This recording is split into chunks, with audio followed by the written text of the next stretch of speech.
नमस्कार. जिल्हा परिषद पंचायत समितीच्या रणधुमाळीमध्ये दी माळेगाव सहकारी साखर कारखान्याचे माजी संचालक मंगेश प्रताप जगताप यांनी उडी घेतली असून त्यांनी आपला वारू पनदरे मुडाळे जिल्हा परिषद गटातून पुढे केलाय.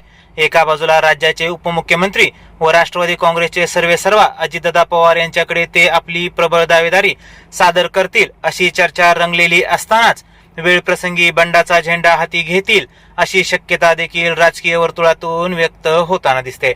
पनदरे मुडाळे गटातील मोठं राजकीय वारसा असलेलं घराणं म्हणून मंगेश जगताप यांच्याकडे पाहिलं जातं.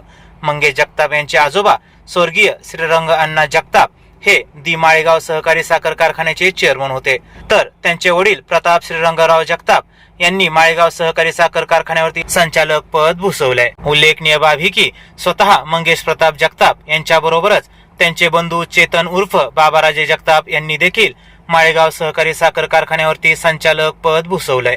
त्यामुळे त्यांच्या पाठी देखील प्रचंड दांडगा लोकसमूह असल्याचं बोलल्या जातंय.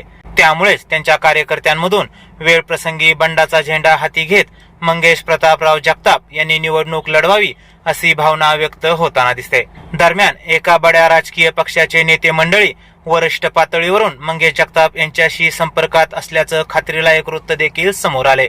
त्यामुळे मंगेश प्रतापराव जगताप हे नेमकी काय भूमिका घेतायत याकडे सर्वांचं लक्ष लागून राहिले. असो, एका बाजूला पनदरे मुडाळे गटामध्ये इच्छुक उमेदवारांच्या हालचालींना वेग आलेला असून प्रत्येक उमेदवार आपल्या समर्थनार्थ पनदरे मुडाळे गटातील संस्था, संघटना, सोसायट्या, पतसंस्थांच्या पदाधिकाऱ्यांच्या व राष्ट्रवादी काँग्रेसच्या पदाधिकाऱ्यांच्या शिफारशी जमविण्यात व्यस्त असतानाच मंगेश प्रताप जगताप यांच्या कार्यकर्त्यांनी मात्र वेळ प्रसंगी एकला चलोरेचा नारा दिलाय.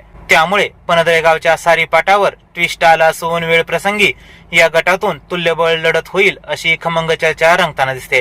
त्यामुळे भविष्याच्या गर्भात नेमकं दडले तरी काय हे पाहणं देखील औचित्याचं ठरणार आहे. चला तर भेटूयात पुढील भागामध्ये. तोपर्यंत चॅनलला लाईक केलं असेल तर लाईक करा, शेअर करा, सबस्क्राईब करा आणि बेल आयकॉनचं बटन दाबायला विसरू नका. धन्यवाद.